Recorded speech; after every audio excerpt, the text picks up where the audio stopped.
This is Indian Country Today. Thank you for joining us. I'm Mark Trahan. The National Congress of American Indians, President Fawn recently delivered the State of Indian Nations address. The annual speech marks a new year, a new agenda, and a new message to Congress and the Biden administration. Here are the highlights of her address. On behalf of the 574 federally recognized tribal nations, dozens of state-recognized tribal nations, and millions of Native people across this land, I welcome those watching across the country and around the world to the 19th Annual State of Indian Nations Address.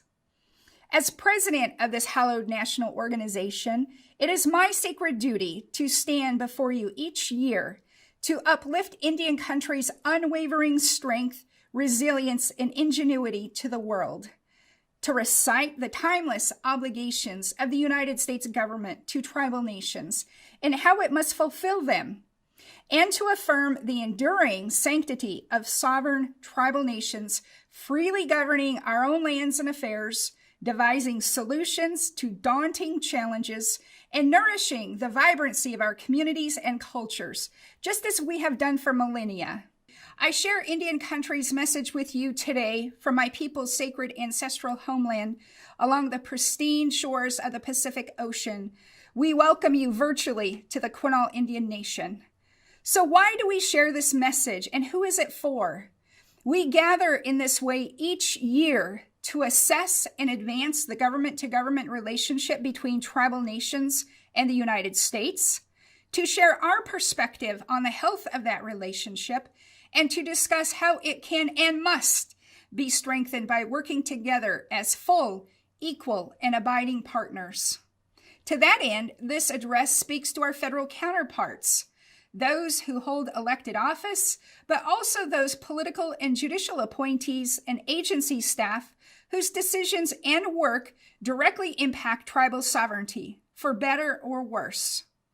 It also speaks to Indian country, conveying to tribal leaders, citizens, and employees that we hear and we are fighting for your collective needs and aspirations for strong tribal communities and brighter tribal futures.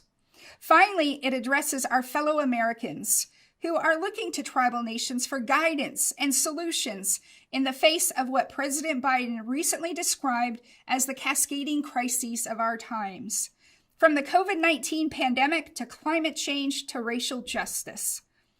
So why is it the National Congress of American Indians delivers this address? 77 years ago, visionary tribal leaders from across Indian country gathered in Denver, Colorado to form NCAI, recognizing that a unified voice, common purpose, and collective action was the only pathway to protecting and enhancing sovereignty and self-governance for all tribal nations for generations to come. As Ben Dwight, chief of the Choctaw Nation of Oklahoma and NCAI co-founder, explained, we must come together to, quote, express ourselves and take such actions as the hearts and minds of the Indian citizenship of the United States demand, end quote. In the 8 decades since, tribal leaders have taken great care to grow NCAI into the premier national organization serving and advancing Indian country's greatest priorities. From stopping termination and relocation in its tracks, to launching the federal policy era of Indian self-determination, to spearheading tribal nations' historic inclusion in the CARES Act funding, NCAI is a lasting testament to the fact that tribal nations have long known how to govern and govern together. Its prevailing strength flows from the counsel and toil of generations of brilliant leaders who knew and know how to stand and act as one in our government-to-government relationship with the United States. Simply put, NCAI speaks our shared native truth to American power and the American people. In that spirit, I stand before you to proclaim the state of Indian nations is standing strong. Our resolve is being tested by dire crises across multiple fronts, but we are rising to the occasion, undaunted, drawing on the strength, fortitude, wisdom, and lived experience of our ancestors, who overcame equally grave challenges in their time to prepare us to meet the challenges of our time. The truth is, we have been here many times before, and we have always persevered. Exercising our inherent sovereign rights as governments, tribal nations are curtailing the spread and impacts of the virus, combating climate change, growing the movement for equity and justice, confronting continued threats to tribal jurisdiction and self-governance, and sparing no effort in holding the federal government accountable to its trust and treaty obligations to all of us. We have navigated through darkness and turmoil, helping not only Indian country, but the entire nation reach a new dawn. In the recent elections, a record number of Americans chose a new direction, one which champions equity, diversity, and inclusion, and which seeks to honor the unique political status of tribal nations, tribal citizens, and the extraordinary contributions we make to this country. Unprecedented turnout by Native voters made the pivotal difference across several swing states, affirming that Indian country is an undeniable and rising political force in our American democracy. We now greet a new administration and altered Congress who face a monumental task. America is at an inflection point with much to heal, repair, and recover from. If America is to vanquish this pandemic, if America is to neutralize those forces bent on destroying its democratic institutions, if it is truly to commit to forming a more perfect union, if it is to build back better, and if it is to do its part to save our planet for future generations, then it must come to terms with the right of tribal nations to chart their own course and their rightful place in helping this country meet these challenges and chart a vibrant future for all.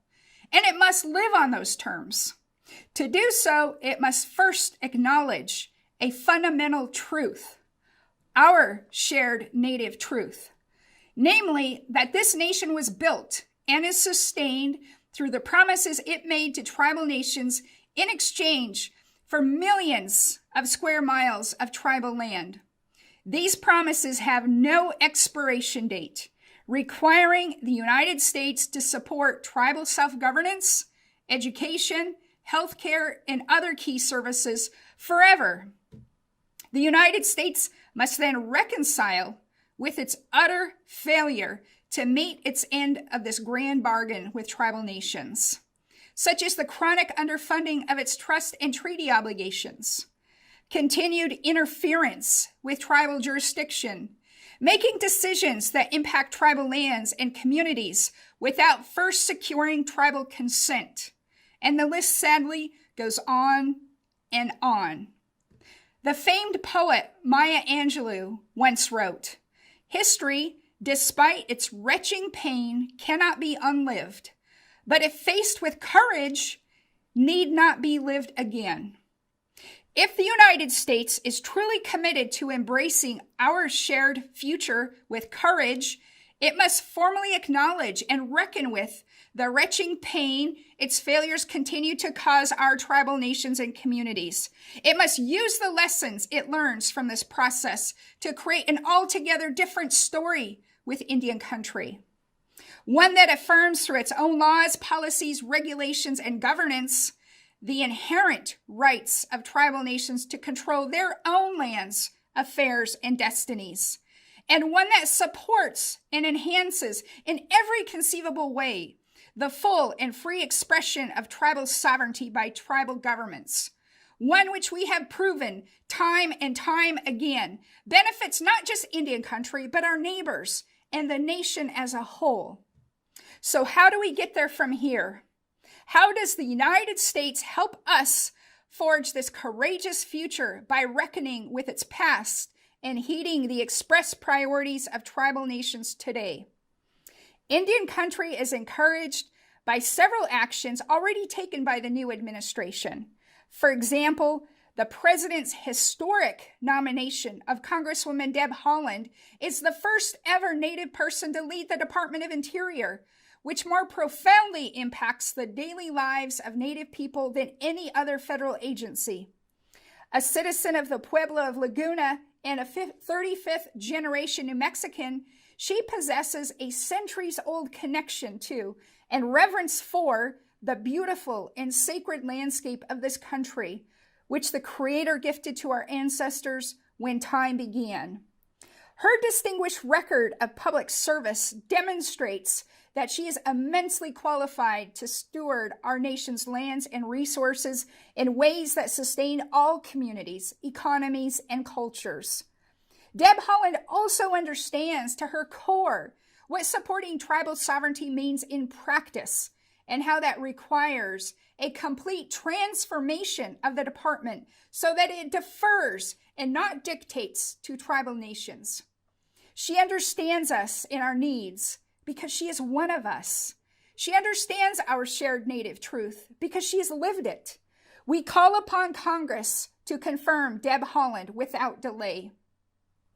Also encouraging is the President's recent memorandum on tribal consultation, which reaffirms the federal government's trust and treaty obligations to tribal nations and mandates that federal agencies work with us to develop and implement tribal consultation action plans that fulfill those obligations.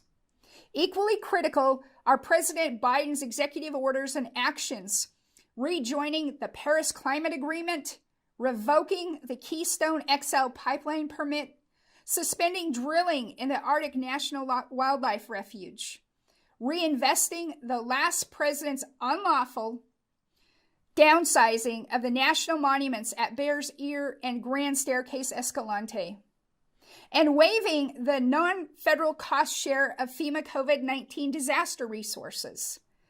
NCAI's membership passed consensus-based resolutions demanding these steps, and we applaud the president for answering Indian country's call. These steps, while significant, must be the first steps in an ongoing and deliberate bilateral process. There is much hard work the federal government must do and much that it needs to undo if it is to help tribal nations create the courageous future we seek. There is no time to waste. First and foremost, that hard work requires committing to a true government-to-government relationship between tribal nations and the United States.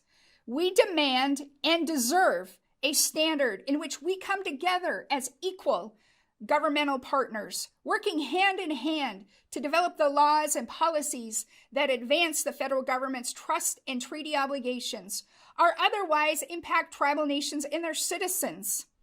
To do this, the federal government must give the presidential memorandum on consultation some real, permanent teeth by codifying in its guidance to federal agencies the principle of free, prior, and informed consent. In other words, when the United States government is considering an action that will impact tribal communities, lands, resources, and sacred places, it must first secure our permission based on our decision-making process, our timeline, and all the relevant facts before it is allowed to proceed. From Oak Flat to the Dakota Access Pipeline, we have the right as sovereign nations to say yes or no, and that right must be respected. The administration also needs to stop federal agencies from using the Federal Advisory Committee Act or the rulemaking process as a blanket excuse to avoid tribal consultation. Lastly, the administration and Congress need to make this new tribal consultation standard legally enforceable. NCAI has been advocating for this standard since our founders first convened in 1944, and we renew this demand here today. The federal government should follow the lead of the state of Washington, which has adopted a policy of free, prior, and informed consent with tribal nations. It is long past time that federal consultation with tribal nations puts tribal interests first and not corporate or bureaucratic ones. Forging the courageous future we seek also requires federal government to fully fund its trust and treaty obligations to tribal nations, not just during this administration and Congress, but always. As the 2018 Broken Promises report illustrated, chronic underfunding and poor structuring of federal programs designed to support the well-being of Native people, coupled with the unequal treatment of tribal governments, has predictably led to appalling disparities for tribal communities across the entire socioeconomic spectrum, from health to education, to housing, to public safety, to joblessness and poverty. This is a national disgrace for a country that prides itself on staying true to its word, and it needs to be rectified now. Not through significant and sustained funding increases, but making those dollars non-discretionary and distributing them to tribal nations in advance. Indian country should no longer have to suffer the consequences because Congress can't get the country's financial house in order. Forging the courageous future we seek also requires a swift and comprehensive approach to COVID-19 relief and recovery. Every single exhausting day, tribal nations are demonstrating we know best how to care for our own people. From vaccinating our native language speakers and elders first, to providing nourishment to food insecure native families who have lost jobs and income, to erecting checkpoints at reservation boundaries and providing non-congregate sheltering to stem the virus's spread. We are fighting an unrelenting battle against this horrible virus, but we need the federal government to do its part so we can protect our people, provide ongoing relief to affected tribal citizens, and implement self-determined strategies that help our tribal governments, economies, and communities recover. Notable among our many COVID-19 based requests, NCAI and our partners are seeking $20 billion in additional direct federal relief for tribal governments, as well as maximum flexibility in spending rules and timeframes for how and when we can use new and existing funds. We also need much greater say and transparency in the formulas for funding distribution. Tribal nations should also be able to obtain COVID-19 vaccine supply from both the Indian Health Service and the states, not one or the other. We need a single federal office and point of contact to provide vaccine technical assistance. In addition, we need the necessary healthcare infrastructure, such as adequate staff, supplies, necessary storage capabilities, and culturally appropriate resources for patient education to broadly administer the vaccine in a timely fashion. Tribal nations also need capacity building funds, a voice at the table, and timely access to emergency management resources from FEMA when our people need them the most. The federal government simply must do better. The lives of our people and the future of nations are at stake. Forging the courageous future we seek also demands the federal government build on Indian country's landmark victory in the McGirt case to protect and restore tribal homelands.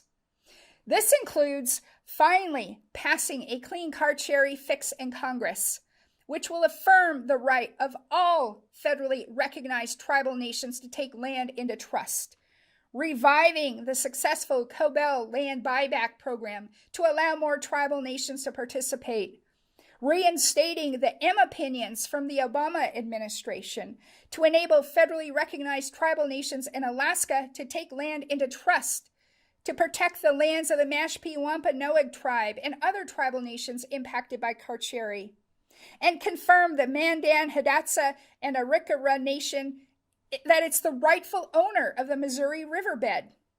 It also includes fully implementing the Indian Trust Asset Reform Act, including the appointment of an Undersecretary of Indian Affairs at Interior, and approval of comprehensive Indian trust asset management plans that tribal nations develop, and joining with tribal nations to defend their lands and resources in the courts from attack by state and local governments and private interests. We need to know that the federal government has our back. Forging the courageous future we seek also requires a healthy planet. But the rapidly accelerating impacts of climate change are doing incredible harm to Mother Earth, causing a great imbalance that threatens the continued existence of human beings and all other living things. These impacts cut especially deep across Indian country, displacing our communities, transforming our sacred sites, and disrupting our subsistence lifeways. As place-based peoples, tribal nations have long understood Mother Earth's delicate, life-sustaining balance and the sacred responsibility we have to nourish her as she nourishes us.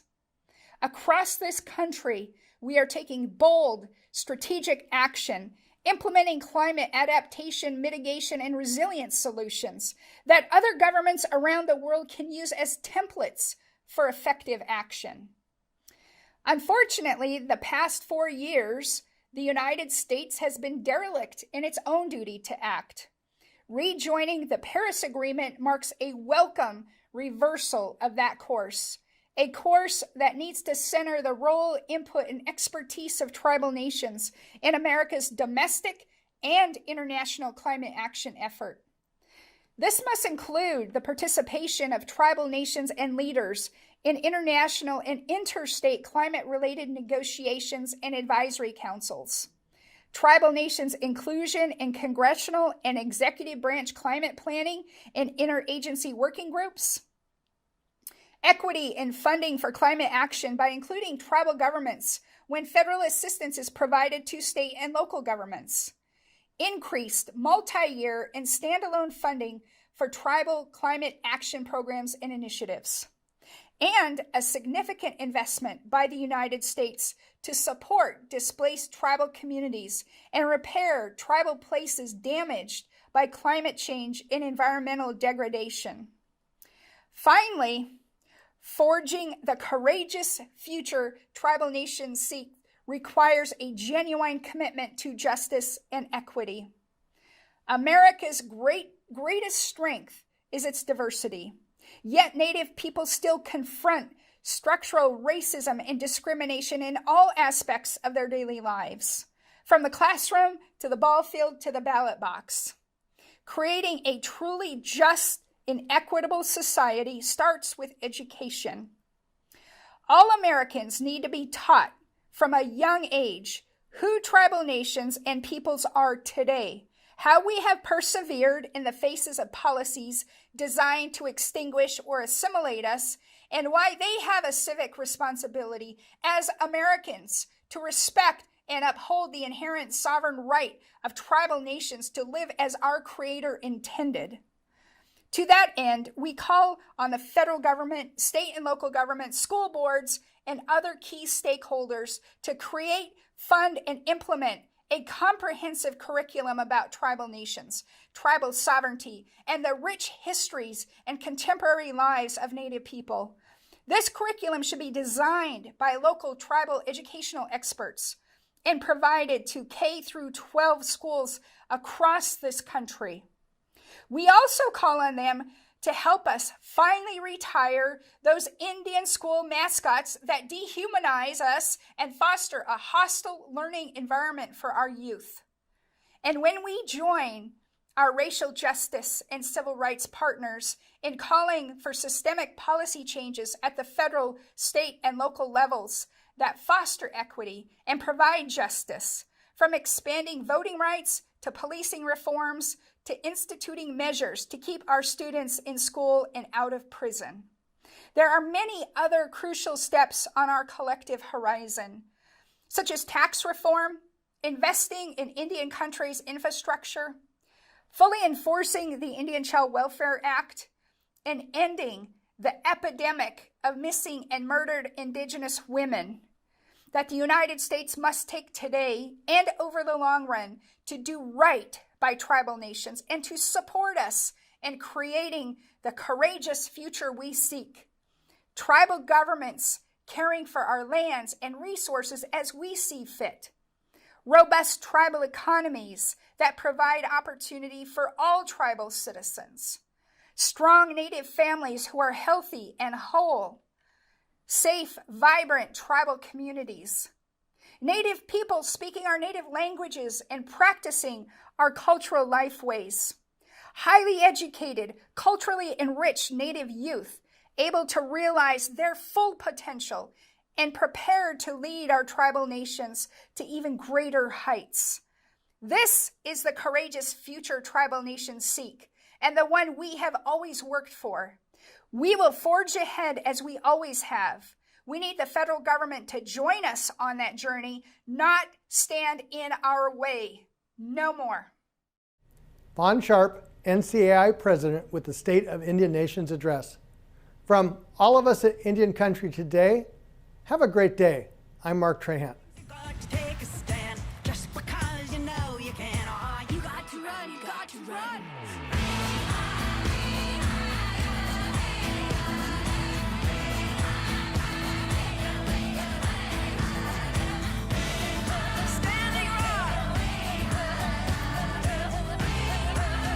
Indian Country Today is recorded at the Phoenix Indian School Visitor Center in Phoenix, Arizona. This is Indian Country Today.